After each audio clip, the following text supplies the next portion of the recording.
আল্লাহ আকাশ এবং পৃথিবীর জ্যোতি। আল্লাহ হচ্ছেন আকাশ ও পৃথিবীর জ্যোতি। এটা আছে আপনার সূরা নূর আয়াত নম্বর 35। তার রূপের বর্ণনা এরকম কি যে একটা কাচের পাত্রের ভিতরে একটা প্রদীপ, আর সেই প্রদীপটা পবিত্র জৈতুন তেল দ্বারা প্রজ্বলিত। সে আলোটা সবসময় জ্বলে। সেই আলোটা কাচের সাথে ঠিকরে প্রতিফলিত হয় বা বিস্তৃত হয়। এটা কোরআনের বর্ণনা, অর্থাৎ আল্লাহ হচ্ছে জ্যোতিময়, নূর।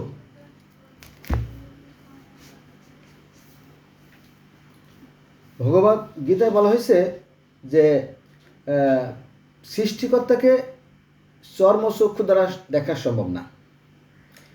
অর্জুন শ্রীকৃষ্ণকে বলিলেন যে আমি ঈশ্বরের প্রকৃত রূপটা দেখতে চাই। বলো না, তাকে কেউ দেখতে পারে নাই, তাকে দেখা যায় না। যেটা কোরআনেও আছে। কোরআনে আছে সূরা আনামের 61 নম্বর আয়াতে যে সৃষ্টিকর্তাকে চর্মচক্ষু দ্বারা দেখা সম্ভব না। এবং সূরার 1 নম্বর আয়াতে বলা হয়েছে যে মানুষের এমন কোনো সাধ্য নাই যে সৃষ্টিকর্তাকে দেখে। ঠিক এরকমই অর্জুন বলিলেন শ্রীকৃষ্ণ আমি ঈশ্বরের রূপে দেখতেছি। বলে না, তাকে চর্মচক্ষু দ্বারা দেখা সম্ভব না, কেউ তাকে দেখতে পারেনি। বলে তাহলে কি উপায়? বলে আমি তোকে জ্ঞান চক্ষু দান করছি, তাহলে তুমি জ্ঞান চক্ষু দ্বারা তাকে দেখতে পারো।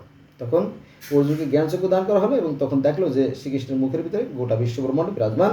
আর একটা রূপ, সেটা হচ্ছে যে জ্যোতিময়। তিনি দেখলেন যে সহস্র সূর্য যদি আকাশে উদিত হয় তার তুলনায় ঈশ্বরের রূপ কিছুই নাই। যে জ্যোতিময় রূপটা দেখেছিল হযরত মূসা আলাইহিস সালাম তুর পাহাড়ে, ইব্রাহিম আলাইহিস সালামের সাথে আল্লাহর দেখা কথা হয়েছে, তারপরে অন্যান্য বহু নবীদের সাথে সৃষ্টিকর্তার কথা হয়েছে, কিন্তু দেখতে পারে নাই। মিরাজে গিয়ে নবী মুহাম্মদ সাল্লাল্লাহু আলাইহি ওয়াসাল্লাম আল্লাহকে দেখতে পারেন নাই, কিন্তু আলো দেখেছেন। তো এতে একই কথা বলে, সবাই তো একই কথা বলে। বাইবেল বলা হয়েছে যে ঈশ্বরের রূপ হচ্ছে একটা অতিকায় জ্যোতি, একটা শক্তি, আর তার আছে 7টা আত্মা। এটা বাইবেল। তো সেই 7টা আত্মা তার প্রতিনিধি হিসেবে কাজ করে। তিনি তার নির্দিষ্ট স্থানে সমাসীন, তার বার্তা তিনি অন্যত্র পৌঁছে দেন। যেমন এখানে একটা উদাহরণ দেওয়া যেতে পারে, যেমন প্রধানমন্ত্রী, যে কোনো প্রধানমন্ত্রী হতে পারে শেখ হাসিনা বা খালেদা জিয়া অথবা তারেক জিয়া অথবা অন্য কেউ। প্রধানমন্ত্রী এই গোটা দেশ চালান, কীভাবে চালান? হাত দিয়ে চালান। একটা প্রধানমন্ত্রী কি দেশটাকে তিনি নিজে পরিচালনা করান?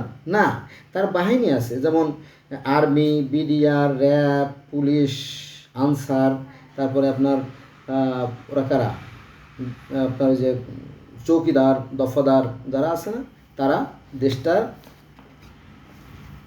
নিয়ন্ত্রণ করেন সরকারের পক্ষ থেকে। গ্রামে কোনো ঘটনা বা অঘটন ঘটলে সেগুলো কী করে? চৌকিদার থানায় ইনফরমেশন দেয়, পুলিশ আবার সেটার ব্যবস্থা নেয়, পরে পুলিশ আবার সেকে কোর্টে পাঠায়। এইভাবে একটা সিস্টেমের মধ্যে চলতে থাকে। তো ঠিক ওরকমই সৃষ্টিকর্তার রূপ হচ্ছে জ্যোতিময়। তিনি তার যে অংশ সেগুলো দিয়ে গোটা পৃথিবীকে নিয়ন্ত্রণ করেন।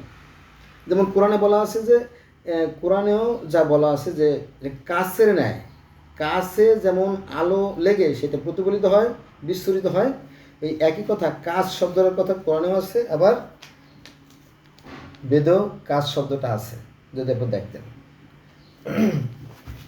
ওই কাছে যেমন আলো টিকে অর্থাৎ লেগে চারিদিকে বিস্তৃত হয়, প্রতিফলিত হয়, ঠিক সেরকমই এই দুটো কথা একই কথা বলে।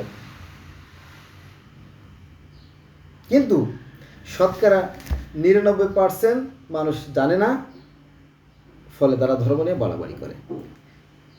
সৃষ্টিকর্তার বিধানে কোনো পরিবর্তন নাই। যদি আপনি দেখতেন তাহলে কোরআন যা বলছে, বাইবেল তাই বলছে, ভগবত গীতাও তাই বলছে, বেদও তাই বলছে। আর যেহেতু আবার ত্রিপিটকও তাই বলছে, ত্রিপিটকও কিন্তু ওই কোরআনের সমকক্ষ কথা বলছে। কারণ কি জানেন? কোরআন বলতেছে সৃষ্টিকর্তাকে দেখা যাবে না, সৃষ্টিকর্তাকে দেখা সম্ভব না। এটা আছে সূরা আনাম আয়াত নম্বর 103। সেখানে বলা হয়েছে মানুষের চর্মচক্ষু দ্বারা সৃষ্টিকর্তাকে দেখা সম্ভব না। কার কথা? কোরআনের কথা। আবার সূরার 1 নম্বর আয়াতে বলা হয়েছে যে মানুষের কোনো সাধ্য নাই সৃষ্টিকর্তাকে দেখে। আর সূরা নূরের প্রতি সময় বলছে তিনি হচ্ছে জ্যোতিময়, তাই না? এখন তাকে যদি দেখা যায় না চর্মচক্ষু দ্বারা, কেউ তাকে দেখতে পারে নাই, তো এই বিষয়ে গৌতম বুদ্ধ তার যে ত্রিপিটক সে ব্যাপারে কোনো মন্তব্য করে না, যেহেতু তাকে দেখা যায় না, তিনি একটা শক্তিরূপে সর্বোচ্চ রাজমা, এই জন্য বলে নাই। এটা তো আপনিও দেখতেছেন, আমিও দেখতেছি, অতএব তিনি এভাবে বলে নাই, তিনিও ঠিক আছে। অর্থাৎ এই যে কোরআন সেও ঠিক আছে, বাইবেল সেও ঠিক আছে, ভগবত গীতা সেটাও ঠিক আছে,